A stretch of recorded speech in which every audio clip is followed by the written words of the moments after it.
Muito bem, os evangelistas Mateus, Marcos, Lucas e João registraram em seus livros, em seus evangelhos, ao menos 35 milagres realizados por Jesus no seu ministério.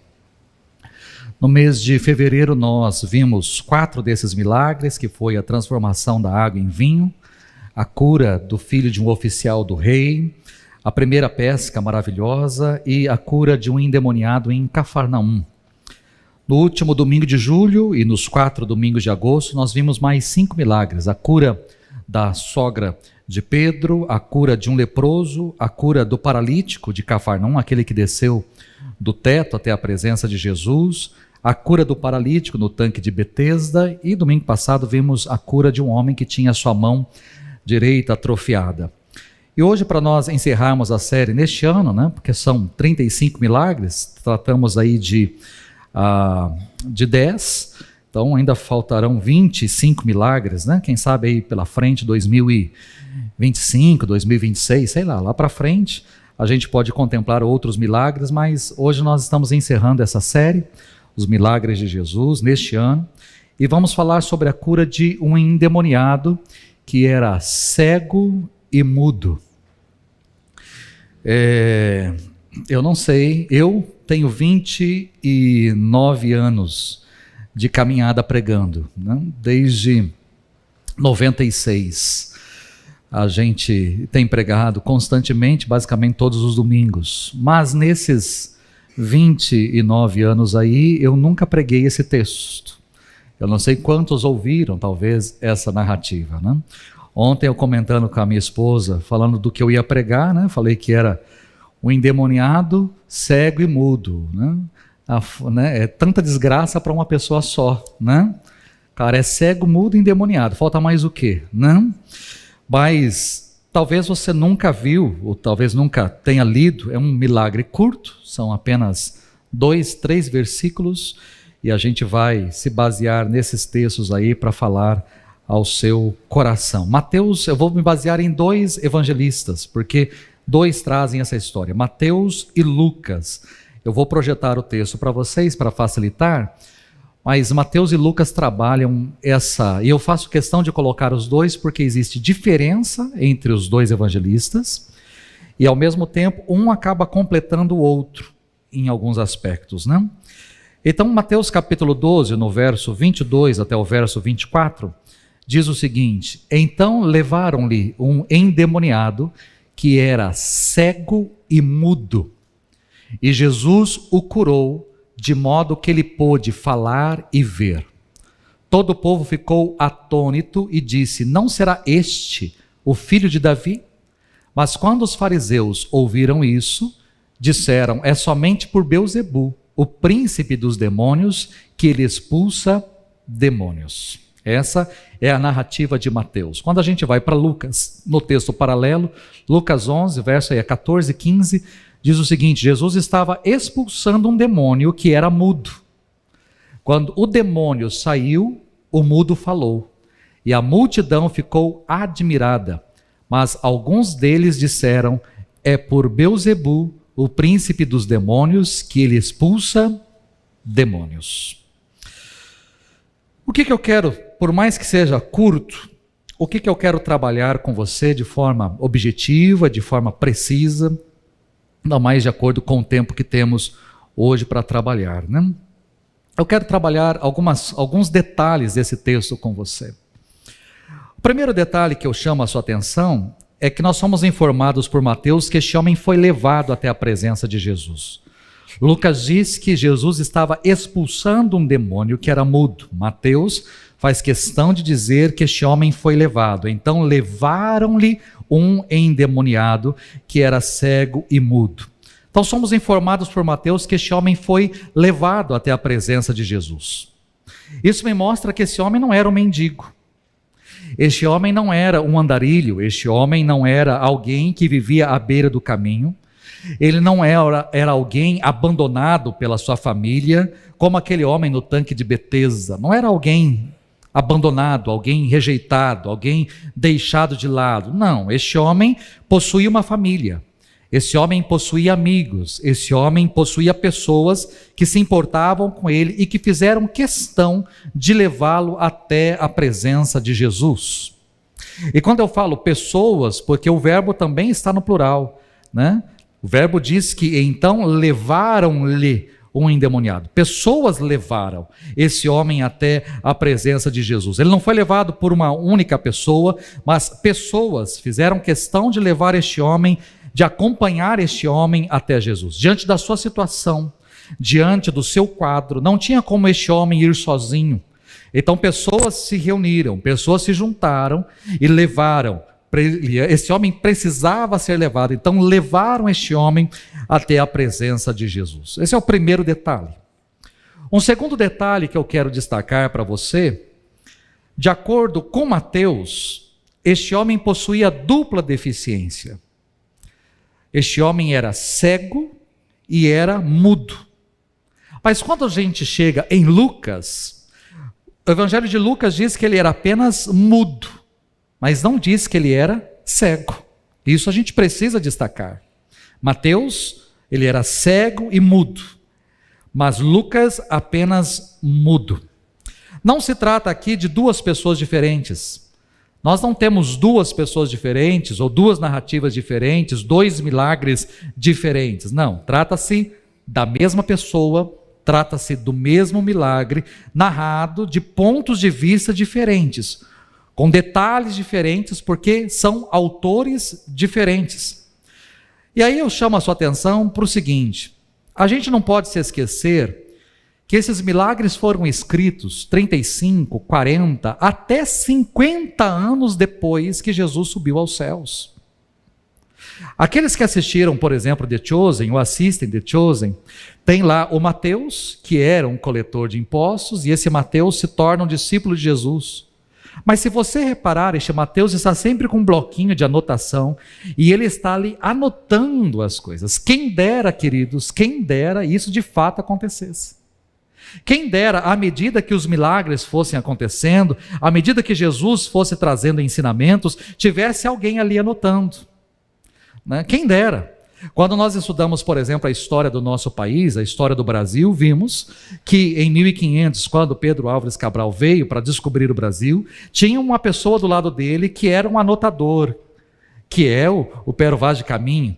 Ele estava ali anotando, porque ele precisava encaminhar informações à coroa. A coroa precisava ser informada de tudo o que estava acontecendo na viagem, das coisas boas e das coisas ruins. Ou seja, ele estava ali como historiador, ele estava ali para fazer registros históricos daquela viagem, dos acontecimentos na viagem, e para informar a coroa daquilo que estava acontecendo. Mas nós não temos isso aqui. Ou seja, Jesus estava caminhando, Jesus estava ensinando, Jesus estava curando, as pessoas estavam caminhando ao redor, os discípulos estavam aprendendo e vendo tudo aquilo, mas não tinha ninguém ali anotando ou sendo responsável por fazer qualquer tipo de anotação. Ninguém estava fazendo isso. E ninguém estava sequer preocupado com isso. Porque quando Jesus foi assunto aos céus, quando ele subiu aos céus, ele disse que os anjos disseram que em breve ele voltaria, que ele estava subindo, mas do mesmo modo que o viram subir, ele também um dia desceria para buscar, no caso, a igreja. Então os discípulos estavam ali não preocupados em escrever algo, porque Jesus poderia voltar a qualquer instante, e eles acreditavam que Jesus voltaria a qualquer momento mesmo, a qualquer dia, a qualquer semana, rapidamente isso iria acontecer. Eles esperavam que Jesus voltasse talvez em 1 ano, em 2 anos, 3 anos, em pouquíssimo tempo. Mas os anos foram se passando, 3, 4, 5, 10, 15, 20, os discípulos começaram a morrer. Pedro foi morto, Tiago foi morto, depois o apóstolo Paulo lá na frente. Ou seja, os discípulos começaram a morrer.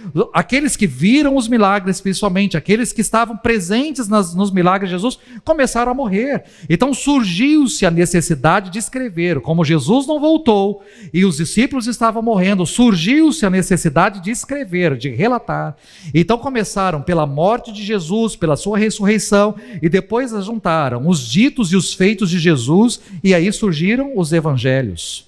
Mas isso aconteceu 35, 40, 50 anos depois que Jesus foi assunto aos céus. Se Jesus subiu aos céus mais ou menos no ano 22 depois de Cristo, mais ou menos nós calculamos aí 28, 29 que ele subiu aos céus, nós estamos falando de evangelhos que foram escritos, no caso Mateus, para lá do ano 70, né? Lucas no ano 60 e alguma coisa, né? Então nós estamos falando de evangelhos que foram escritos 35, 40 anos depois. Então eu vou dizer para você o seguinte: se a gente se encontrar essa semana, né? Você vai às vezes ao mercado na quarta-feira, quinta-feira, fazer compra de legumes, de verduras, hortifruti, promoção, vamos ao mercado, e eu me encontrar com você e fizer uma pergunta: e aí, o que é que eu preguei domingo?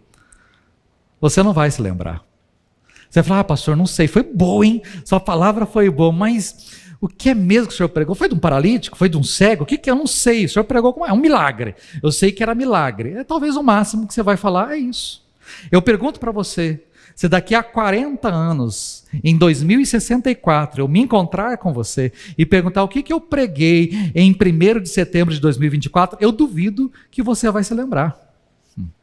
Porque o tempo passa e a gente vai perdendo detalhes. Outra coisa que eu preciso destacar aqui: Mateus, discípulo de Jesus, foi testemunha ocular deste milagre e de outros milagres realizados por Jesus. Lucas não. Lucas nunca foi discípulo direto de Jesus. Lucas era companheiro de Paulo em suas viagens. Lucas foi um médico que, ao viajar com Paulo, resolveu levantar informações a respeito de Jesus, e ele fez uma grande pesquisa sobre Jesus e escreveu o Evangelho e depois o livro de Atos. Mas ele nunca foi testemunha ocular de nada, nem de nenhum desses. Tudo que ele escreveu com base em informações, com base sobre aquilo que lhe foi passado, aquilo que lhe foi informado, aquilo que ele conseguiu levantar. Mas ele escreveu também muito tempo depois, mas nunca foi testemunha ocular de nenhum milagre de Jesus. Então, só por esses dois fatos, eu primeiro me baseio muito mais em Mateus do que em Lucas. Se eu tiver que decidir entre um e outro, o que está mais próximo do real, da verdade, ou aquilo que é mais fato mesmo, eu prefiro me basear muito mais em Mateus, que foi alguém que foi ocular, que viu, que presenciou, que ouviu, do que o Lucas, que apenas levantou informação. E quando eu me baseio em Mateus, eu levo em consideração que este homem, então, não era apenas mudo, mas ele também era cego. E aí eu consigo imaginar a dificuldade que esse homem enfrentava no seu dia a dia.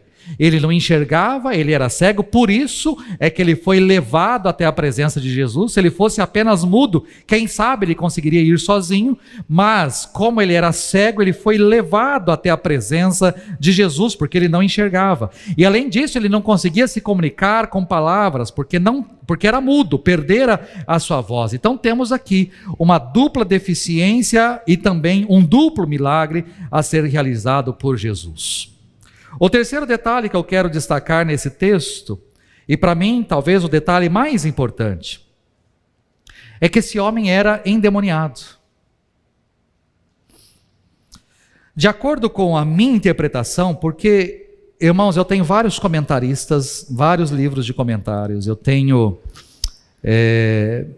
livros, bíblias de estudo, mas quando você chega nesse texto, nesses versículos, você não tem nada, nenhum comentário, nada. Basicamente, o que eu revirei de livro, o que eu peguei de livro, para tentar, eles trabalham muito mais o texto seguinte, do que esse milagre em si. Quando você pega esses versículos, 2, 3 versículos, não há absolutamente nada. Mas quando você vai para o original e começa a interpretar, a traduzir, a interpretar e a olhar com um pouquinho mais de clareza o texto, então por isso que eu vou falar muito mais de acordo com a minha interpretação, eu tenho diante de mim um homem que era saudável, mas por causa de uma possessão demoníaca, ele ficou cego e mudo. Ele não era um homem que era cego e que era mudo e que ainda teve sobre si uma possessão demoníaca. Nós não temos alguém que já tinha ou que já caminhava com deficiências físicas e que de repente, ainda no percurso da sua vida, para agravar ainda a sua situação, ele teve manifestações demoníacas na sua vida. Não é isso que o texto me mostra.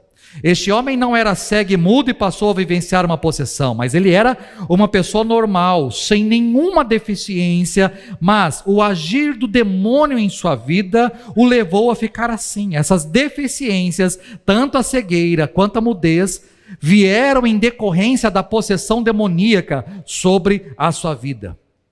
É interessante porque Mateus trata desse homem apenas como uma cura. Jesus o curou e ele passou a ver e a falar. É assim que está no Evangelho de Mateus.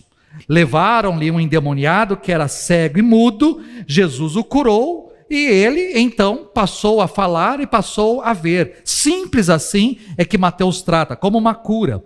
Mas quando você vai para Lucas, diferentemente, Lucas trata essa história como uma pessoa que era endemoniada, então que recebe uma libertação, e por causa dessa libertação existe uma cura sobre a sua vida. Porque Lucas registra da seguinte maneira: quando o demônio saiu, o mudo falou. Ou seja, existia um espírito imundo na vida daquele homem que o impedia de falar. Não era um mudo que estava recebendo um demônio na sua vida, ou que tinha um demônio agindo na sua vida, não. Era um demônio que agia na vida deste homem que o impedia de falar. E isso não é exclusivo deste texto. Quando eu cheguei aqui nessa igreja, antes de ser pastor aqui nessa igreja, eu preguei em 2015, e uma das primeiras mensagens que eu preguei aqui foi sobre uma mulher que há 18 anos vivia encurvada. Lucas traz esse registro. E essa mulher estava na sinagoga num dia de sábado, e Jesus então cura essa mulher. Ele chama essa mulher até a frente, até o meio, e cura essa mulher. Essa mulher, ela não tinha uma enfermidade pura e simplesmente, não era uma pessoa que tinha um desvio na coluna, não era uma pessoa que tinha uma deformidade na coluna, não era uma pessoa corcunda, não, essa mulher tinha um espírito dentro dela. É assim que o texto diz, que havia um espírito que a deixava curvada. E quando Jesus então chama essa mulher, Jesus tira esse espírito dela, expulsa esse espírito dela, e essa mulher fica reta.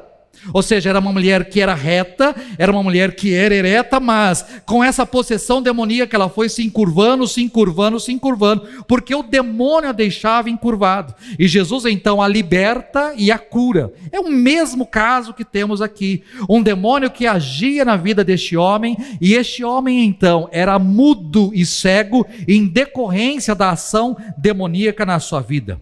Quando eu leio essa expressão, quando o demônio saiu, o mudo falou, fica claro para mim que o responsável pela mudez deste homem era o demônio que agia em sua vida. Lucas ainda afirma dizendo que um demônio que era mudo. Jesus estava expulsando um demônio que era mudo. Lucas faz questão de registrar isso. Ou seja, quando o demônio foi expulso por Jesus, saiu do corpo daquele homem, ele passou a falar. E aí, no caso, como estamos nos baseando muito mais em Mateus, ele passou a falar e passou também a enxergar. Ou seja, era um espírito imundo que tornou aquele homem mudo e cego, um espírito que o impedia de ver e de falar. Muitas pessoas, sem dúvida, são cegas e surdas devido a defeitos naturais, mas é evidente que esse homem havia ficado cego e privado do uso da fala, embora não houvesse nenhum defeito na sua córnea, em seus nervos ópticos, nada, não havia nenhum defeito na sua língua, nada, mas a possessão demoníaca o impedia de ver e o impedia de falar.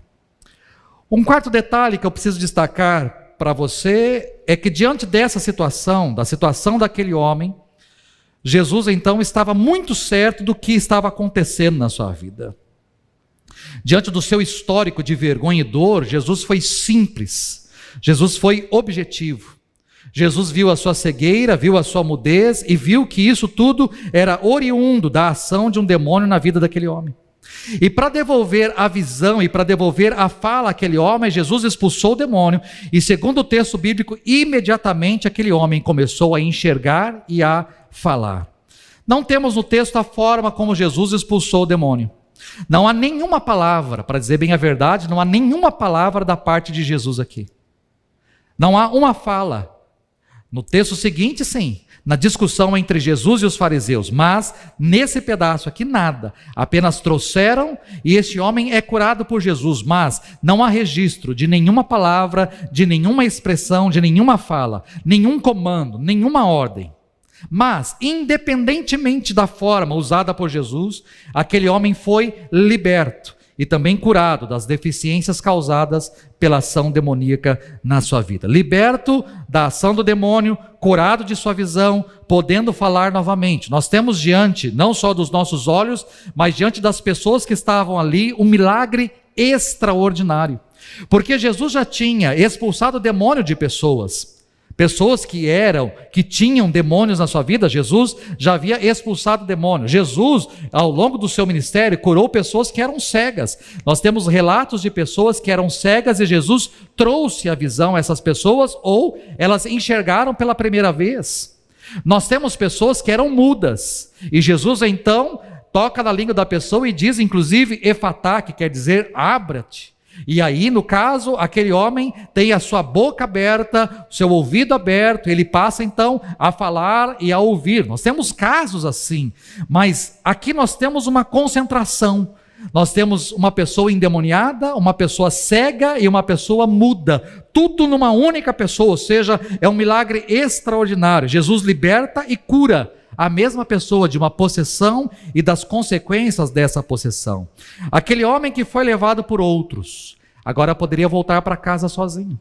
Aquele homem que foi levado por outros, agora estava livre. Ele podia ver, ele podia inclusive ver aquele que tinha libertado a sua vida. Os seus olhos se abriram e enxergaram Jesus, aquele que salvou, aquele que libertou a sua vida. E também a sua boca foi aberta, a sua língua destravada, para que ele pudesse glorificar a Deus através do milagre que tinha acontecido na sua vida. Ou seja, ele podia enxergar o seu Salvador, ele podia louvar a Deus, o seu Criador, pelo milagre que tinha acontecido ali. Um quinto detalhe que eu faço questão de destacar é que diante desse milagre nós temos espanto, né? Espanto e admiração. Admiração porque Jesus possui autoridade sobre demônios e sobre enfermidades como ninguém. Como ninguém. Um toque ou uma palavra dita por Jesus fazia qualquer doença ser curada e qualquer demônio bater em retirada. Um toque, uma palavra de Jesus era mais que suficiente. Então, admiração diante da autoridade de Jesus. E espanto, porque havia em Jesus algo diferente. No tempo de Jesus existiam exorcistas, pessoas que tentavam expulsar demônios que estavam agindo na vida de outras pessoas. Mas Jesus não era um simples exorcista. Ele não era um curandeiro. E Mateus faz questão de registrar isso. As pessoas assistiram aquilo que tinha acontecido diante dos seus olhos e elas chegaram a uma conclusão: não será esse o filho de Davi? Não será este o filho de Davi? Ou seja, em outras palavras, eles estão perguntando: não seria este o enviado da parte de Deus? Não seria este o Messias prometido que viria para libertar o seu povo? Não seria este o responsável pela nossa libertação? Não seria este o responsável? Somente um ser divino, somente alguém vindo da parte de Deus poderia fazer aquilo que Jesus estava fazendo. Nicodemos, quando se aproximou de Jesus e quando disse isso, ele estava certo, né? Ele estava certíssimo.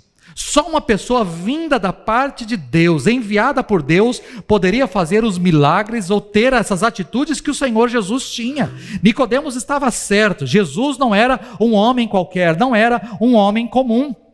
E nós olhamos para cá e, de fato, Jesus não é uma pessoa comum. Ele foi enviado da parte de Deus. Ele era o Messias prometido para libertar o povo. Somente um ser divino, somente alguém assim, com tanta autoridade Então as pessoas tinham admiração por aquilo que Jesus estava fazendo. Além disso, haviam profecias a respeito do Messias. O Messias que estava sendo enviado da parte de Deus, ele realizaria milagres, sinais maravilhosos. Então, expectativa quanto àquilo que o Senhor estava fazendo. E quem era aquele Jesus?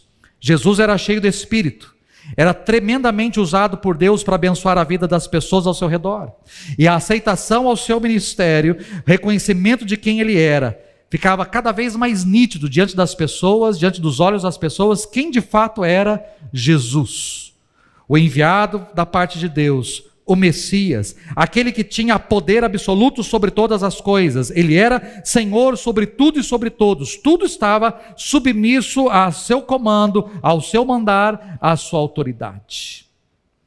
Mas esse texto traz um sexto e último detalhe. Nós temos ali alguém que trouxe oposição. Enquanto alguns ficaram admirados com Jesus e exclamaram que ele era o enviado da parte de Deus, por outro lado, os opositores de Jesus aproveitaram a oportunidade para acusá-lo. Mais uma vez, os fariseus entraram em cena. Apenas um dos evangelistas fala que era fariseus.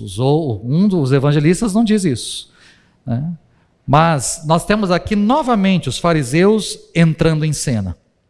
E para os fariseus, Jesus não era um ser divino. Jesus não era enviado da parte de Deus. Jesus era uma farsa. Jesus era um farsante.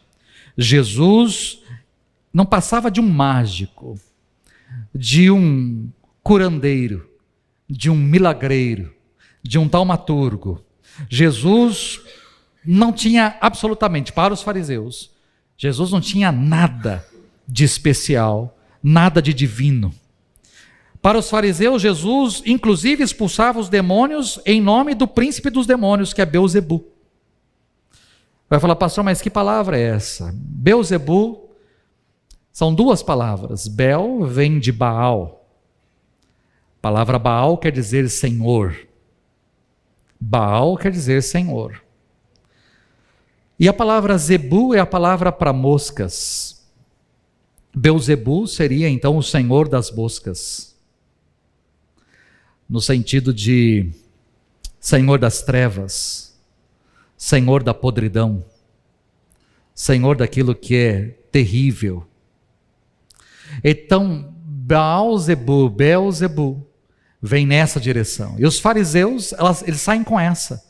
Jesus não é um ser divino, mas é alguém, é um farsante, que expulsa os demônios em nome do príncipe dos demônios, que é Beelzebu.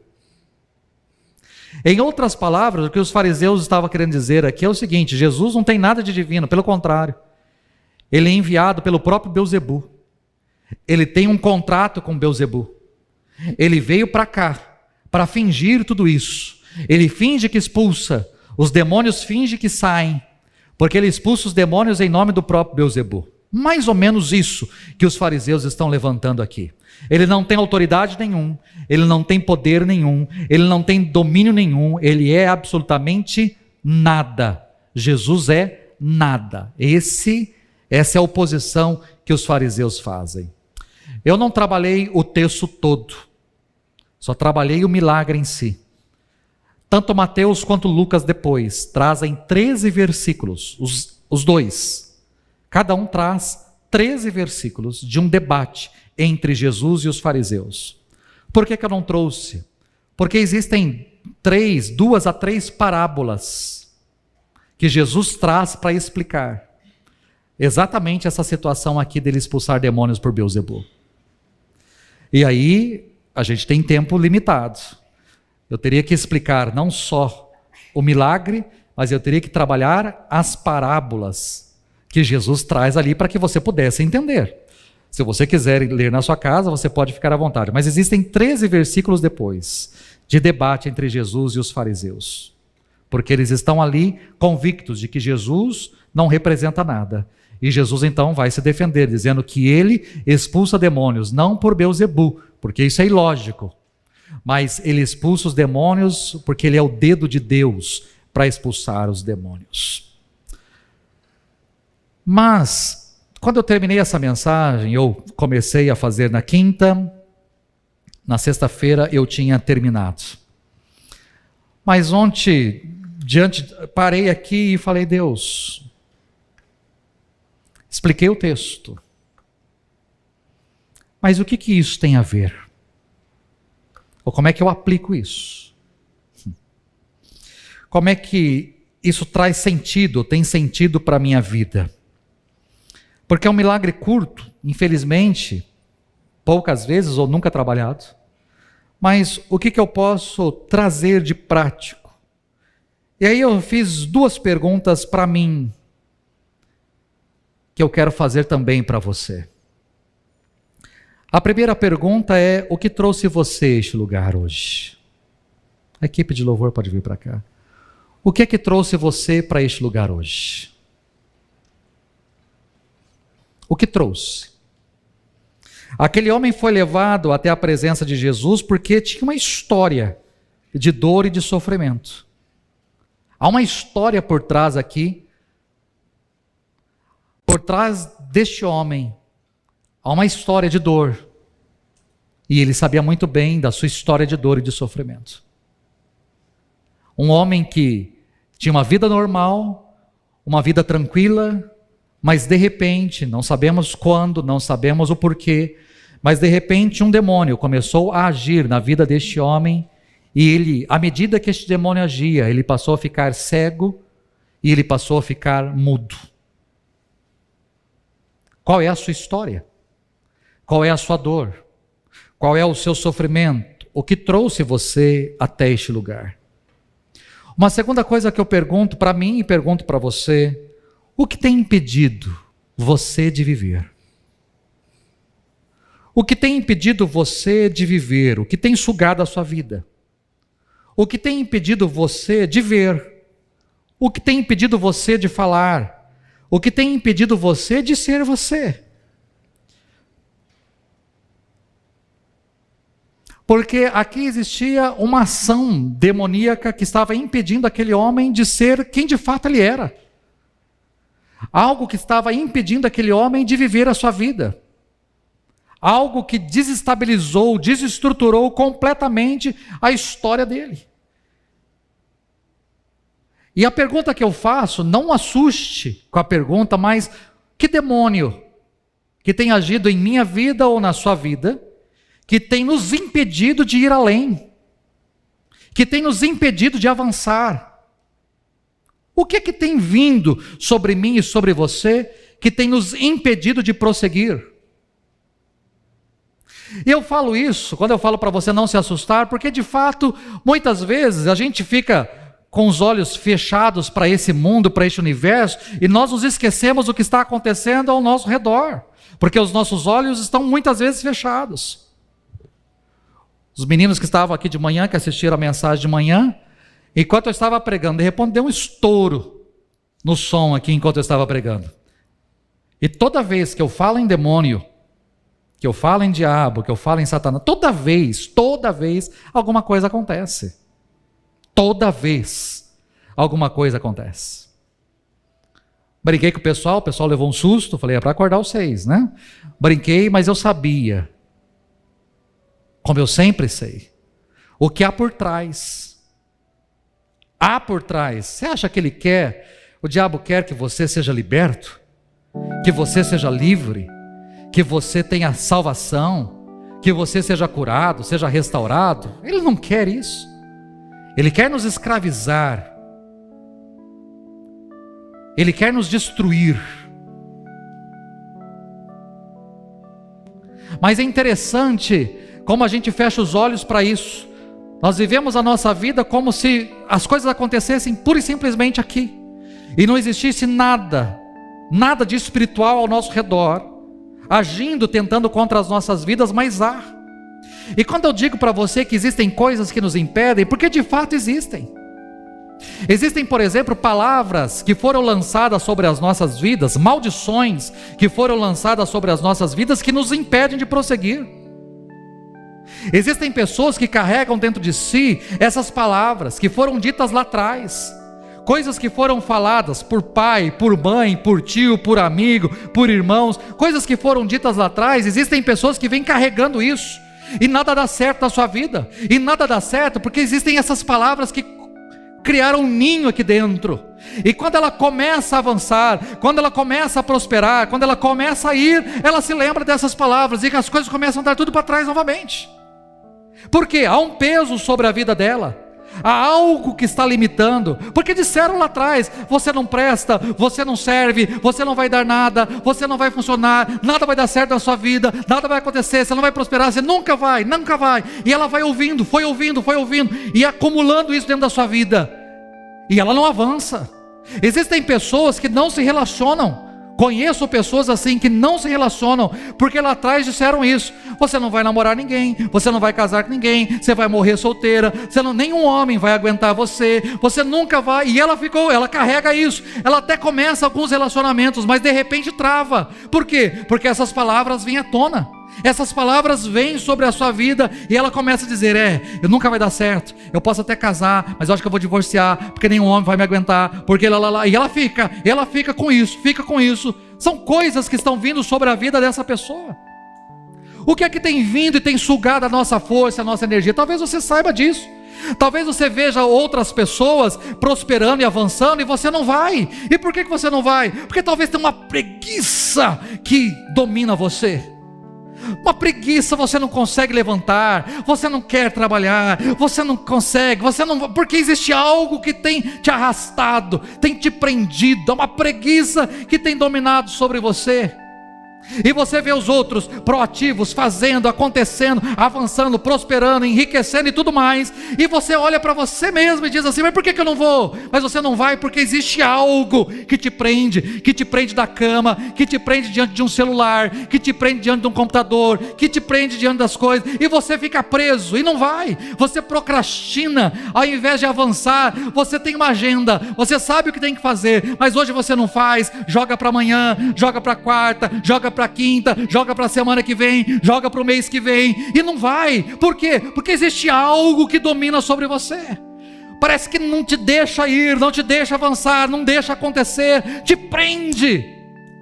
O que é que tem vindo sobre mim e sobre você? O que tem nos aprisionado? O que tem nos acorrentado? O que tem feito? O que isso tem vindo sobre nós? Eu digo para você, querido, eu conheço as minhas histórias, eu sei a minha dor, eu não sou diferente de você, eu sei o que me trouxe aqui nessa noite, eu sei o que tem vindo sobre a minha vida, o que tem me dominado, o que tem me impedido. Você acha que não?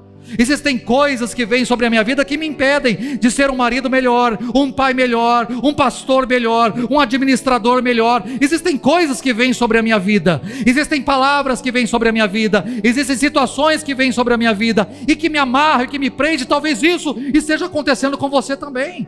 Essa palavra, muito mais que para você, essa palavra é para mim. Eu fiz questão de trabalhar, porque por mais que eu nunca preguei esse texto, eu fiz questão de trabalhar, porque essa palavra não é para você, essa palavra é para mim, muito mais, porque existem coisas, e eu percebo, eu vejo isso, coisas que me prendem, que não me deixam avançar, como assim também, talvez estejam prendendo você, e não te deixam avançar.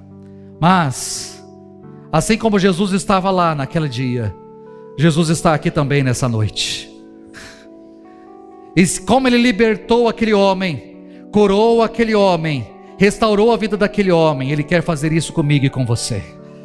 O que é que tem impedido você de ser um marido melhor?